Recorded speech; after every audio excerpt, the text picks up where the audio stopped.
La Edad Media, el medievo o el medioevo es el periodo histórico de la civilización occidental que comprende entre los siglos V y XV.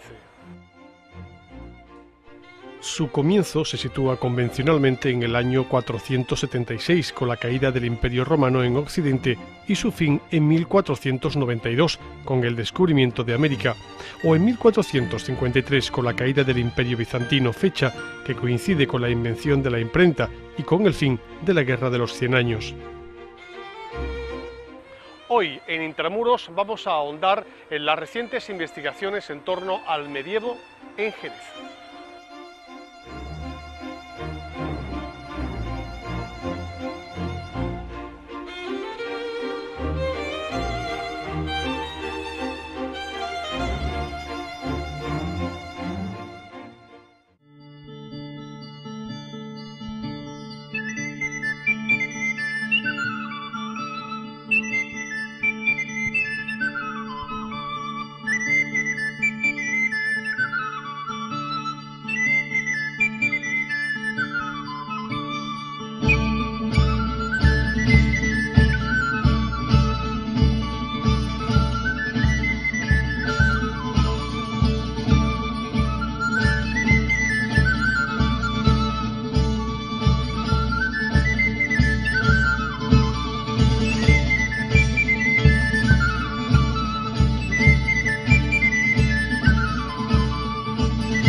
Por definición, el medievo suele dividirse en dos grandes periodos: temprana o alta Edad Media, que va desde el siglo V al siglo X, sin una clara diferenciación con la antigüedad tardía, y la baja Edad Media, que transcurre entre los siglos XI al XV y que a su vez puede dividirse en un periodo de plenitud: la plena Edad Media, siglos XI al XIII, y los dos últimos siglos que presenciaron la crisis de la Edad Media o del siglo XIV. Jerez no escapó a las principales características que definen este periodo de la historia, marcada, entre otras, por el feudalismo y la diferencia de clases. Muchos historiadores han ahondado en el medievo jerezano, estableciendo nuevas líneas de investigación que enriquecen la visión global de esta etapa de la ciudad. Recientemente, y bajo la coordinación del investigador Antonio Santiago Pérez, miembro de la Asociación Jerezana de Amigos del Archivo, fue presentado en el Salón de Actos de la ONCE un libro que reúne el trabajo archivístico de jóvenes historiadores, algunos de los cuales basan sus escritos en la época medieval en esta ciudad. Siguiendo el hilo de la historia es el título de esta publicación, que compila las conferencias que impartieron recientemente estos autores en el ciclo que da nombre al libro.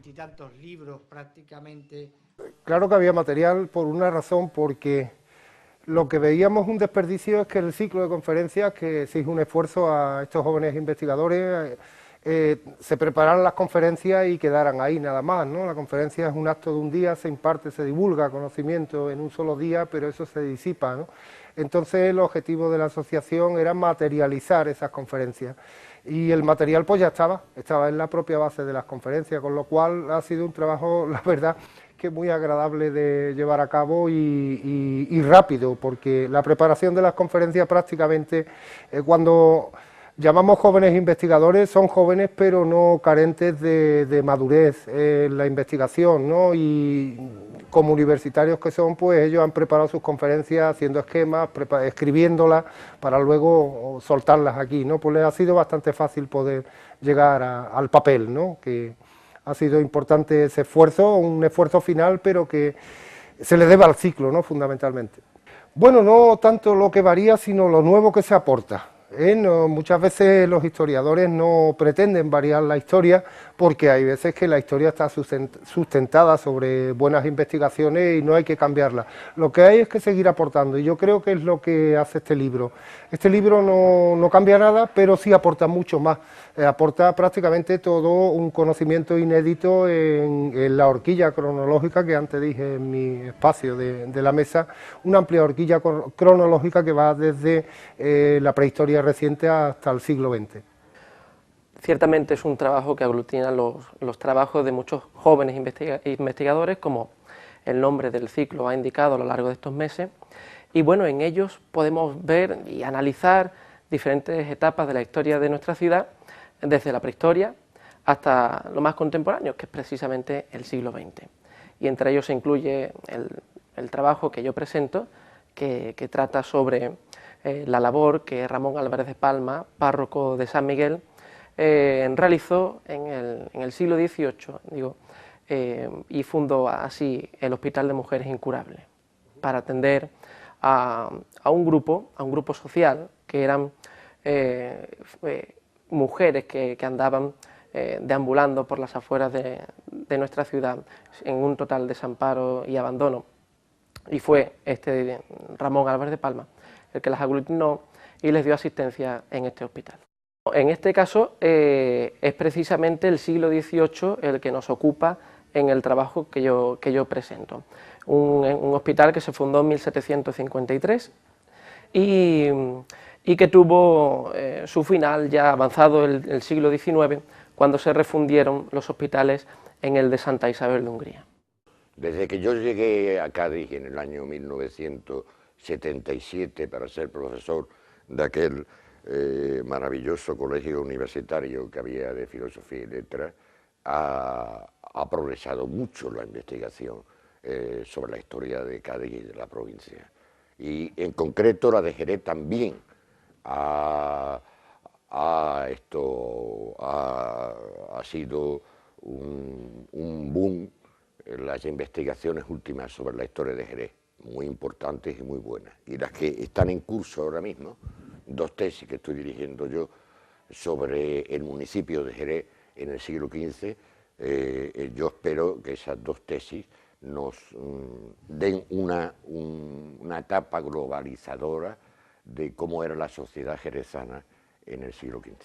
Efectivamente, en cuanto al medievo, los nuevos enfoques que los jóvenes investigadores estamos dando a las líneas de investigación tradicionales, creo que pueden ser muy provechosos, en el sentido de que, por ejemplo, como en este mismo trabajo van, y que yo en esta línea de investigación de historia medieval también llevo a cabo, por ejemplo, el ámbito de la diplomática notarial, de la paleografía y ya digo, de la diplomática es algo muy novedoso. Estudios de nuestra ciudad de temática sobre los estudios propiamente de los documentos per se, en cierto modo el campo de la diplomática, son muy escasos. Por eso futuras investigaciones, estas mismas que hoy hemos presentado, darán luz con un toque de novedad a lo que siempre hemos tenido en nuestros archivos, los documentos, pero visto desde otro punto de vista.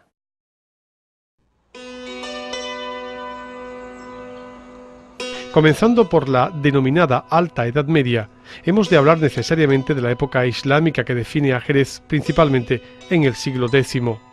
Hablamos de una ciudad islamizada dotada de la infraestructura básica que aporta esta cultura y caracterizada por ser una ciudad fortificada.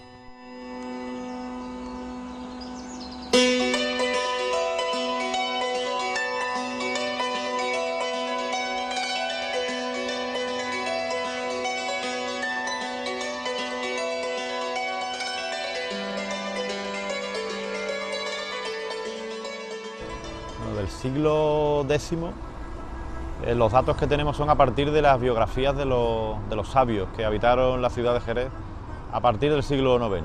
Jerez probablemente sea una fundación del siglo VIII, y en el siglo X es cuando las autoridades envían a la ciudad a faquíes, ulemas, gente muy puesta en lo que era el saber religioso, gente que dominaba la ciencia religiosa, por supuesto, para establecer lo que era la ley islámica ya en suelo, no solo jerezano, en suelo el suelo recién conquistado de la península ibérica, al Andaluz. Y en Jerez lo que tenemos hasta ahora son datos de estos sabios que habitaban la ciudad y que tenían determinados oficios, ¿no? Todos ellos relacionados con el saber. Eran maestros, muchos, o la gran mayoría eran sabios que se dedicaron a proclamar la oración del viernes. Lo que nos están diciendo la fuente de una manera indirecta es que Jerez ya era en el siglo X una ciudad totalmente islamizada, una ciudad musulmana, andalusí, con todos sus elementos básicos. Una mezquita aljama, por supuesto, probablemente una muralla, baños y los demás componentes que consideramos clave para distinguir a una ciudad musulmana de una ciudad pues cristiana o no musulmana. Un siglo después, Jerez era una ciudad de gran esplendor cultural y social, con un urbanismo muy definido, merced básicamente a los almohades y coincidiendo con la proliferación de los reinos de taifas.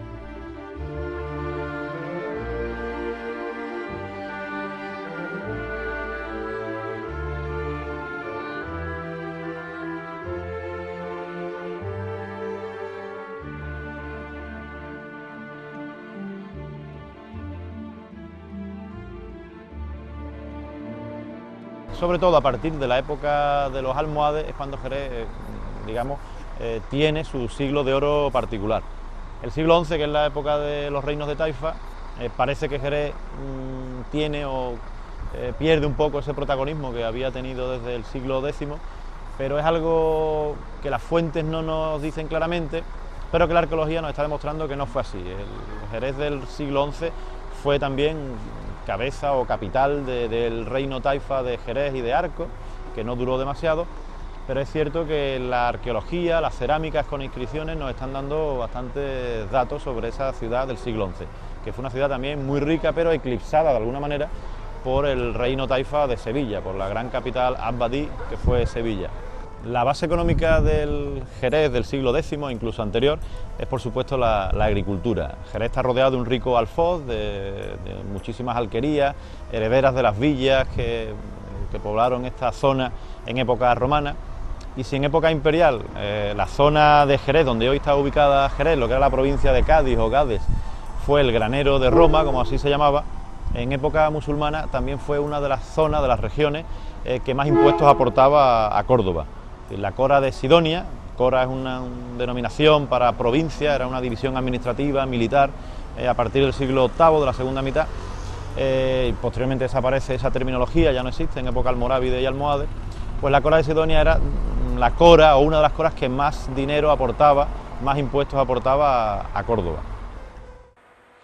El siglo XIII coincidió con la expulsión de los musulmanes de la ciudad, una decisión adoptada por Alfonso X el Sabio tras la toma de la ciudad en 1264.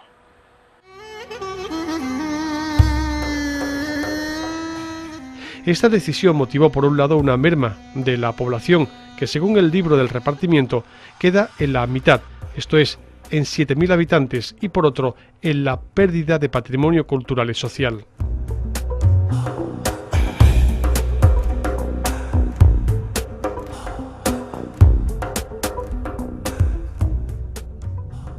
Cuando el rey Alfonso X decide expulsar a los musulmanes de la ciudad, lo que sucede es que todo ese saber, todo ese patrimonio que nos habían ido legando cultural e intelectual, se aleja de Jerez y se queda en Algeciras, en Málaga, al otro lado del estrecho, en el norte de África, y Jerez se queda con una población bastante menor.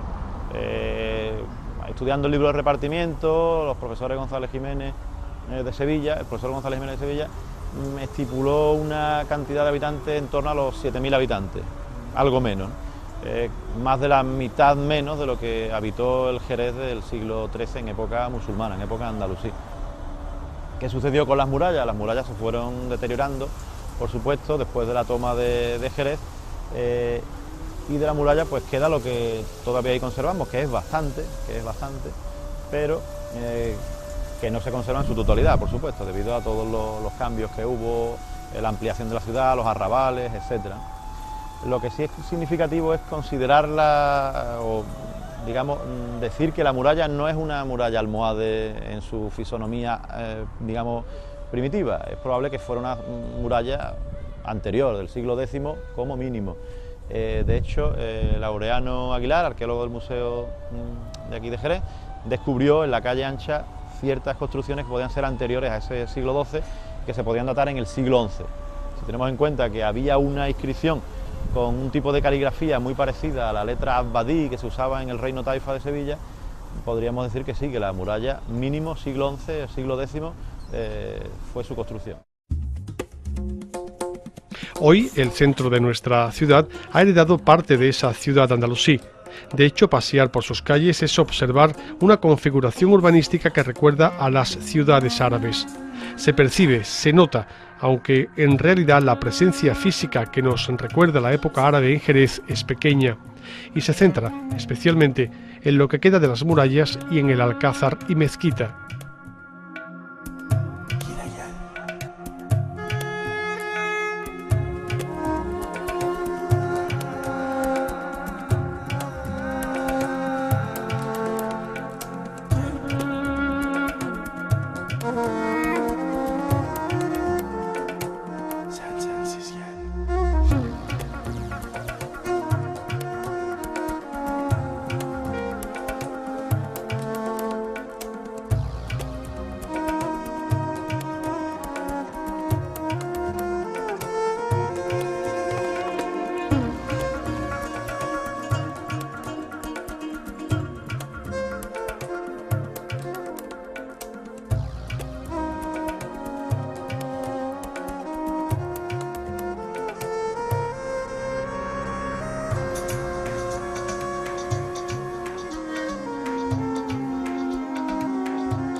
El patrimonio que dejó el tiempo en el que la dominación musulmana estuvo en la ciudad, pues es un casco antiguo, una ciudad antigua bastante que conserva de una manera bastante notoria esa fisonomía.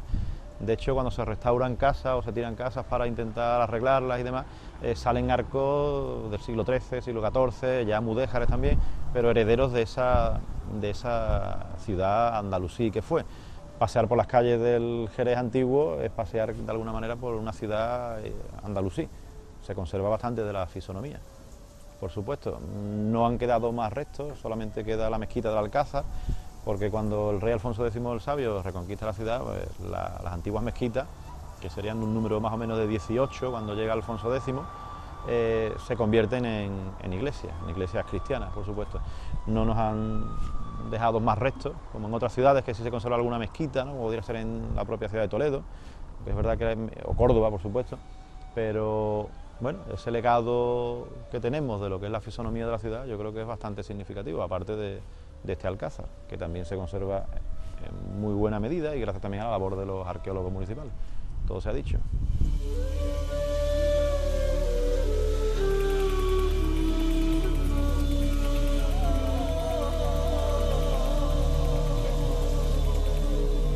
A partir de ese momento, Jerez vive un periodo histórico caracterizado especialmente por las fuertes diferencias sociales. La nobleza dirigía la ciudad y por debajo se situaban una clase baja que tenía en la agricultura su principal medio de vida. Pero todo sin perder de vista que se trataba de una ciudad fronteriza y siempre vigilante ante todo lo que sucedía en el exterior.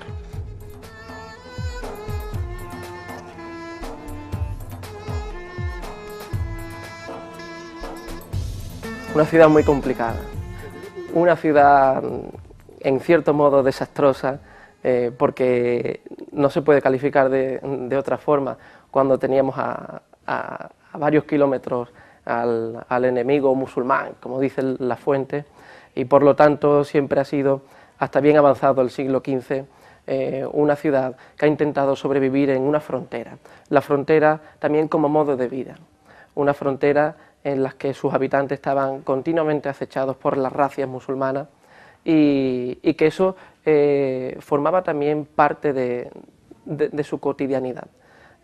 No se entiende a un jerezano del siglo XIII, del siglo XIV y de principios del XV sin estar pendiente en la línea del horizonte por si venían a atacarlo. Y eso ya digo, que influye en todo lo demás, incluso en la política, en la vida social, incluso en la vida económica, en los gremios. Bueno, una sociedad dirigida por una oligarquía municipal, integrada por varios linajes poderosos, con tierras y ganado muy importante, y que además, sobre todo, había monopolizado el poder político del ayuntamiento, ¿no? De lo que hoy es el ayuntamiento, que entonces era el cabildo municipal, el concejo, lo que se llamaba el concejo. Evidentemente ellos eran los que mandaban, los que organizaban todo en su propio beneficio, mientras que las clases más desfavorecidas pues seguían pues en el mismo estado de pobreza y de humildad como habían estado siempre y como están aún. Sí, como no, claro, siempre, ahora nunca mejor dicho, siempre hubo ricos y pobres. Pues efectivamente, la nobleza en nuestra ciudad, por cierto, un tema que ha abordado magníficamente nuestro compañero Enrique Ruiz en el libro que hoy hemos presentado. La nobleza era, digamos, la directora de la sociedad jerezana en la Edad Media y tenía a su cargo, en cierto modo, entiéndase, y tenía a su cargo el resto de la población que se dedicaba a los cultivos predominantes en nuestro entorno, en nuestra comarca, como eran la vid y el trigo y el olivo. Había más diferencia social y económica que hoy, mucha más, mucha más, muchísima más. Había más pobreza que hoy. Hombre, derivada de las circunstancias del monopolio de las tierras y del ganado por parte de esa oligarquía a la que me he referido antes, y claro, pues lógicamente lo que había aquí eran fundamentalmente aparceros. Lo que queremos averiguar, que no lo sabemos todavía, y es un trabajo que yo le aconsejo a los jóvenes investigadores que me están viendo en este momento y que han sido alumnos míos o no lo han sido, me da igual, es que trabajen sobre la artesanía y el comercio, que son dos actividades importantísimas en Jerez y que merecen la pena que se investigue, porque entonces sabremos mucho más de cómo estaba la sociedad, de cómo estaba organizada la sociedad y cómo era la base social y económica de esa comunidad. Había dos estamentos bien diferenciados, uno era la nobleza y otro era el pueblo llano, como se le llama historiográficamente a ese escalón social. Pero, como digo, a partir del siglo XV surge un nuevo modo de vivir burgués, nace la burguesía, que auspiciada por el incremento de su capital, favorecido, por cierto, con el comercio, que se empieza a dar una vez que la línea de frontera se ha desplazado y ya no hay peligro, es cuando se empieza a favorecer una economía más dinámica que influye en habitantes de nuestra ciudad que empiezan a tomar también agua. Puede haber altibajos, podemos permitirnos hablar de ello, pero sí que el asunto no se normaliza hasta bien avanzado prácticamente el siglo XVIII. O sea, tenemos que tener en cuenta que concesión de títulos y privilegios reales por parte de la corona castellana a los habitantes de diferentes ciudades fue algo común, puedo decir hasta la actualidad, pero con mucha más profundidad hasta el siglo XVIII, incluso el XIX. A partir del siglo XIV ya estamos hablando de una ciudad importante, con entidad. Se trata en ese momento de una de las más pobladas de la Baja Andalucía y su nombre, junto al de Sevilla, se imponen en esta zona de nuestra comunidad.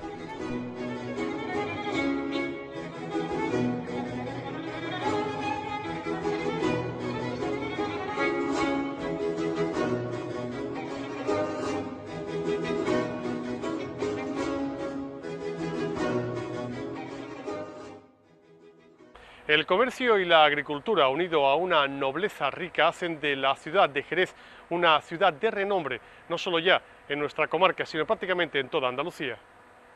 Se diferencia mucho y en el sentido siguiente.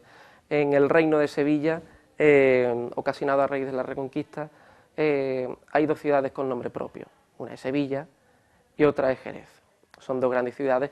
Efectivamente hay otras ciudades como Carmona, como Écija, que también tienen su entidad, con una fuerte entidad, pero Jerez en nuestra zona es una ciudad con nombre propio. Es una ciudad en el medievo con nombre propio y solo hay que irnos, por ejemplo, al libro del repartimiento del mismo siglo XIII, de la Reconquista, para darnos cuenta de eso. La diferencia con cualquier otro libro de repartimiento es de varios miles de habitantes. O sea, en el caso de Cádiz estamos hablando de una diferencia abismal y eso luego se refleja en las poblaciones. Y Jerez lo podemos consultar, por supuesto, seguro que cualquier día en el archivo municipal. Está repleta, como se decía, sus arcas de los privilegios están precisamente repletas de documentos, de pergaminos emanados de la Cancillería Regia Castellana, otorgando franquezas, privilegios y diferentes concesiones graciosas de su majestad para diferentes ámbitos y habitantes de la ciudad. Jerez era la ciudad más poblada que tenía la Baja Andalucía, más que Cádiz. Mucho más poblada y más rica que Cádiz. Lo que pasa es que Cádiz tenía un puerto que todavía a finales de la Edad Media no tenía la fuerza que tuvo un siglo más tarde. En cambio Jerez sí, Jerez fue la ciudad más poblada y más rica de la provincia.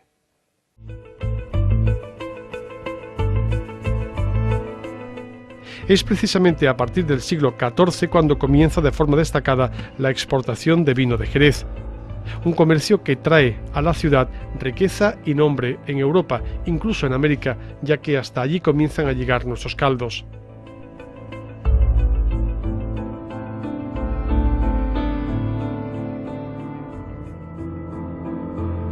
No, eran importantes desde el siglo XIV. Desde el siglo XIV se exportaba vino andaluz, y en concreto de la parte de Huelva y de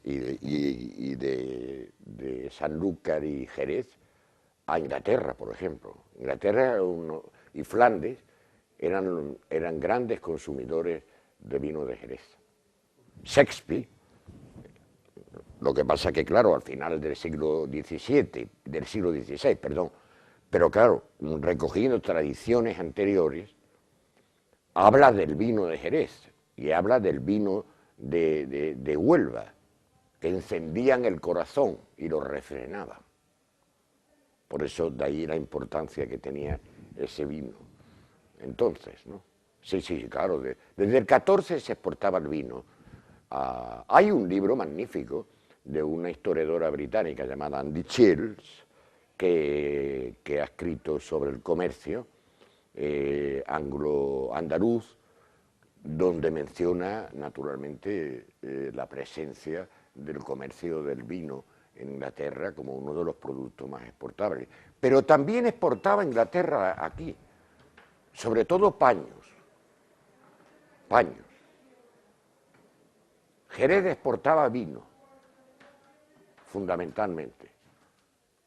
Y Inglaterra exportaba paños. El duque de Medina Sidonia, por ejemplo, compraba muchos paños, capas, las capas famosas. Tenía mucha fama las capas londinenses. Aquí en la Baja Andalucía, en el siglo XV. Es solo un esbozo. Jerez en el medievo da para mucho y las recientes investigaciones están dando luz a este periodo tan importante para la ciudad. La labor de los jóvenes, ahondando en nuevas líneas de investigación archivística, están dando como resultado estudios y publicaciones como la que hoy hemos referido.